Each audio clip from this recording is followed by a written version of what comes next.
nawa magiging part siya sa celebration. So mamaya, lesson ba tayo mamaya? Oo, ano? Lesson, 4 o'clock, please come back. SOWLTP natin. Pero yung connect after the service, nagko-connect group po ba kayo? Maligaya ba kayo nagli-lesson? Marami na kayong natutunan. Humihina sa area. Marami na kayong natutunan. Next time, kayo na magkakandak din sa Pilipinas sa inyong mga loved ones. Amen! Sino excited na magamit siyang taga-transfer ng knowledge about the word of God? At hindi lang siya magka-transfer ng knowledge, kundi na isasagawa niya yung nililipat niya. Amen? And then the world will really say that we are the disciples of the Lord dahil ang mga anak ni Lord na nagtuturo, we teach by example. Parang hindi na naman yung magaling. Kasi ang tao sanay na sila na may magagaling magturo, pero parang hindi pa doer sa tinuturo. Mga nagtuturo tapos mga nakasimangot. Lingunin ang katabi natin, hello? Ginapin ang katabi mo, ikaw yung sinasabi nila. Huwag naman ganun. So, alam mga kapatid na anak ka ni Lord, alam mo ang iyong kalagayan, you are in a very safe hand. We are in God's victorious right hand. Tamaan natin sa Lord. So, may mga kapatiran tayo na supposed to be nasa bakasyon, na-cancel ang mga flight, no? At may mga kapatiran tayo na parating dito, nagsidating na ba sila? Natuloy ang mga flight? Welcome back, Revi. Kahit mabaha, nakarating siya. Glory to God. Kasi ang runway yata ng ating airport, hindi baha ang runway. Wow, ibig sabihin, glory to God, ang runway ng mga aeroplano ay maayos. To God be the glory. So, dapat sa lahat ng lugar sa Manila, parang runway na lahat. Wala nang baha. Alam ka natin yung pray lang natin yan. Next time, maging maayos ang drainage system ng ating bansa. Na ang ating pag-usapan, we just finished. Ang dami na natin parable na naaral. Review tayo, recap sandali, okay? Maalala niyo ba from the start, yung parable natin? Wala na kayo maalala? Ano yung una? The parable of the 10 virgins. Pangalawa, the parable of the sower. So, the parable of the mustard seed. Next, the parable of the weeds. The parable of the wedding banquet. The parable of the talent. The parable of the fig tree. The parable of the unforgiving servant. The parable of the hidden treasure. Ano kasunod? The parable of the net. And then the parable of the lost sheep. And then the parable of the persistent widow. And then the parable of the eto na siya. Ano pamagat? The Good Samaritan. Na topic na ito noon, I believe Good Samaritan na lahat tayo. Amen. Pero nagtataka ko bakit pinaulit. Mukhang kailangang aralin ulit. Amen. So, matatagpuan yan sa Luke 10, 25 to 37. Did you bring, you have your Bible with you? Luke chapter 10, buksan niyo po muna bago tayo mag-pray. Kasi wala yung kompletong passage dito sa ating screen. Luke 10, 25 to 37. Please open your Bible.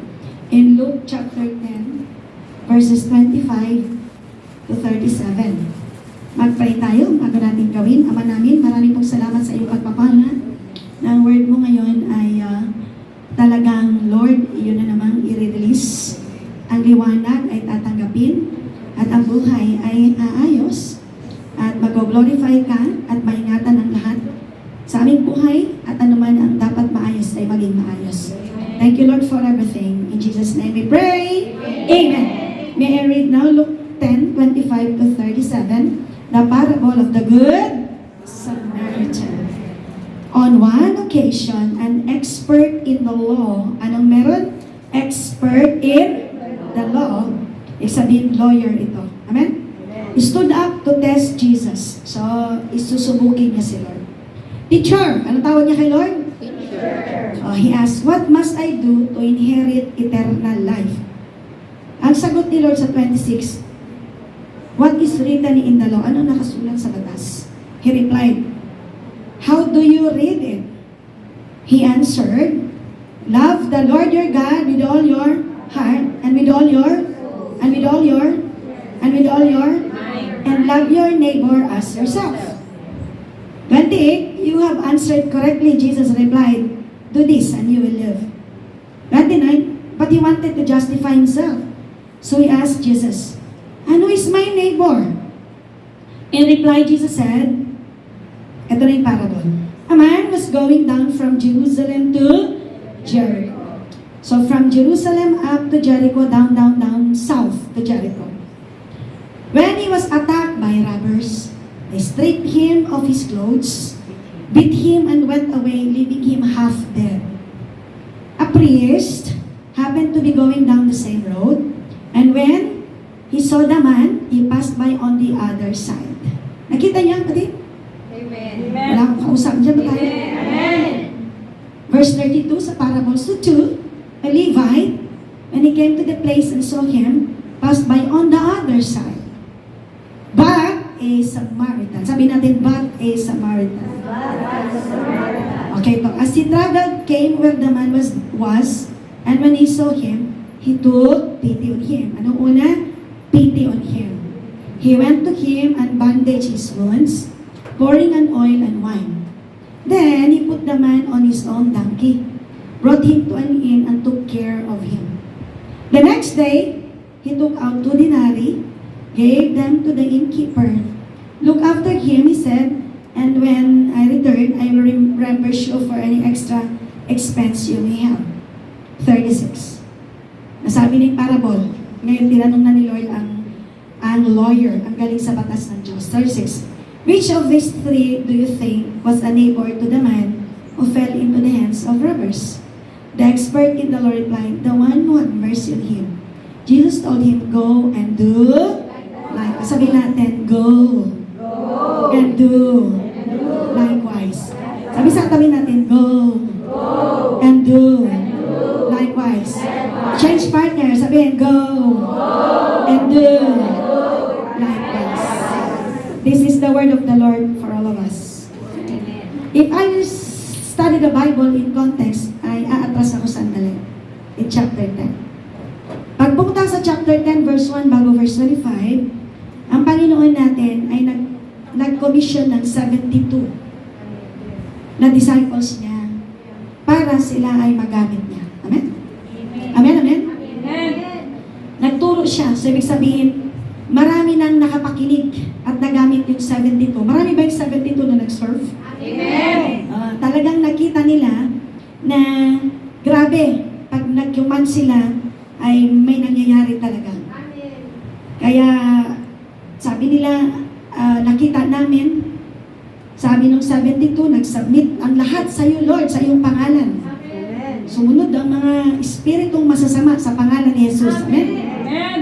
Sa verse 18, he replied, I saw Satan fall like lightning from heaven. Sa verse 18, I have given you authority. Sabi ni Lord sa disciples niya, binigyan ko kayo ng authority to trample on snakes and scorpions and to overcome all the power of the enemy. Nothing will harm you. Amen? Amen? Amen. However, sa verse 20, however, do not rejoice that the spirits submit to you, but rejoice that your names are written in heaven. Amen? Saan ka matutuwa? Ang pangalan mo ay nakasulat sa aklat ng langit. Amen? Sino dito mga taga-langit? Amen. So, higit ka matuwa doon. Amen? At that time, Jesus, full of joy through the Holy Spirit, said, I praise you, Father, Lord of heaven and earth, because you have hidden these things from the wise and learned and revealed them to little children. Sino dito mga little children? Amen. Unless we change like little children, amen, kapatid, you will see His kingdom. Yes, Father, for this is what you were pleased to do. All things have been committed to me by my Father. No one knows who the Son is except the Father, and no one knows who the Father except the Son, and those whom the Son chooses to reveal Him. Then He returned to His disciples and said privately, blessed are the eyes that see what you see, for I tell you that many prophets and kings wanted to see what you see, but did not see it. To hear what you hear, but did not hear it. Tapos verse 25, the parable of the Good Samaritan. On one occasion, an expert in the law stood up to test Jesus. Si Jesus na may nakaharap. Makikinig ang disciples. Hello mga disciples ni Lord. Amen. Are you ready to hear? Amen. How to talk to people who thought na ang gagaling na nila sa batas ng Diyos. Pero ang galing ni Lord magturo. Palakpakan natin si Lord Jesus. So the parable of the Good Samaritan. Ang parable na ito mga kapatid ay napaka-famous at gustong pagturo si Lord ng patungkol sa challenge na tayo na talagang dumaloy sa buhay natin na mahalaga ang compassion. Sabi natin, mahalaga ang compassion. Yung habag na sinasabi. Amen? At care. Sabi natin, ang care, pag-aruga. Amen? And how we should treat all people. Amen? Even those we may consider outsiders or enemies. So sa parable of the Good Samaritan, ang unang point ay ano nakalagay? Compassion for the needy. Laksan nga natin? Compassion for the needy. For the needy. Kasi ang parable ni Lord sa may alam sa batas ng Diyos. Alam ang batas ng Diyos, magaling siya. Amen, amen? Amen. At syempre, ang mga kausap niya to, nandun din ang disciples niya. Amen. At gusto din ni Lord matutong kanyang disciples. Amen. Mahal ba tayo ni Lord? Gusto niya tayo matuto? Amen. Yes. So ngayon, tinuruan ni Lord ang taong nagtanong sa kanya ng patungkol sa pagiging matulungin at mahabagin dapat. Kasi pwedeng dami mo nang alam sa Bible, pero hindi ka talaga mahabagin. Sabi sa tabi natin, kumusta na tayo? Kumusta tayo? Pwedeng hindi talaga tayo mamahabagin. Hello? So, anong nakalagay dyan? Basahin natin. Aman. Basahin po natin. Aman. Was going down from Jerusalem to Jericho when he was attacked by robbers. Stop muna. Robbers. Maraming robbers.